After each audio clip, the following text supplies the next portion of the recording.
accepting rest as a piece to the puzzle. You know, it's part of the process. It is just like you have a squat day and a deadlift day or whatever's part of your program. Your rest day is a very intentional, programmed piece to that puzzle. I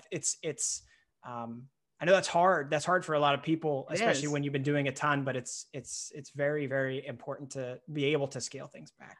And I think for me, and I think a lot of people, when I see somebody that works out as much as I used to, and they always tell me, and this is what I said too, you know, if you're asked, why do you work out so much? I love it. Oh, I love it. And, you know, for me, that was true. I did love it. But that wasn't the reason I was working out so much. It was out of fear. And when I confront people about this is what usually comes out, that they are afraid to not work out that much, because if they don't, they are afraid they're going to lose their progress. They're going to get fat, or they're not going to make progress or something like that. So it is all driven by fear. And that's why they say, I can't take a rest day. I can't take a rest day. That was me. Because I was afraid to take a rest day, because, oh my God, what happens if I take a rest day? I'm not burning calories, or I'm not doing what I need to do, you know? And the irony through that, for me at least, was I was making no progress, none. And I look back on it now and I can easily see that, but I couldn't see it in the moment. I thought I was making progress. I was making no progress.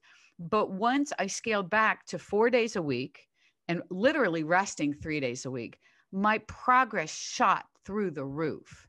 And it was crazy to see that. And people, it's so funny, even now when I tell people I work out 4 days a week, they go, well, what do you do the other days? I'm like, rest, nothing. Yeah. I mean, I will say it's changed slightly. I mean, I've become a walker. I used to hate walking. I like to walk, not in this weather. So I'm not outside walking now.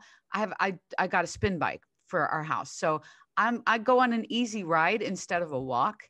So I will move every day. But I'm not going to work out every day. And I think therein lies the difference. Yeah. You don't have to like sit all day for a rest day. You know, you don't have to just sit, and not that way, and literally don't do anything, but it's like, go for a walk, go for a light bike ride, do something like that. That's great every single day. But don't think that adding a day of HIIT is a rest day. Right. You know, because that's what people do. Yeah. I actually try to be kind of intentional with the language I use around the difference between the two. And so I'll specifically call certain days training days and other days active recovery, because a lot of people want to continue to do something on that rest day. And like you said, it can be a walk. So you're getting the blood flowing, you're burning off some energy, you're maybe getting a little sweat, you feel good because of that, but it's not necessarily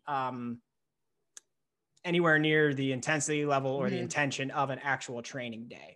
It's not taxing your muscles or your nervous system, you know, and I think therein definitely lies the difference. You know, yoga is kind of a great, I tell people, if you like yoga, put some yoga in there if you want, or some mobility work, or walk, or, you know, the bike, or whatever it is.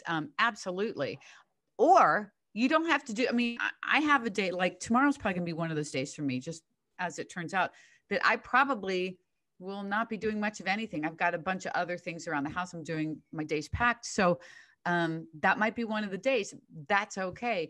And when I first started doing this, just scaling back to 4 days a week, literally, I mean, I wasn't walking. I really wasn't getting steps in like I should have. And I see that now, but I literally didn't do anything.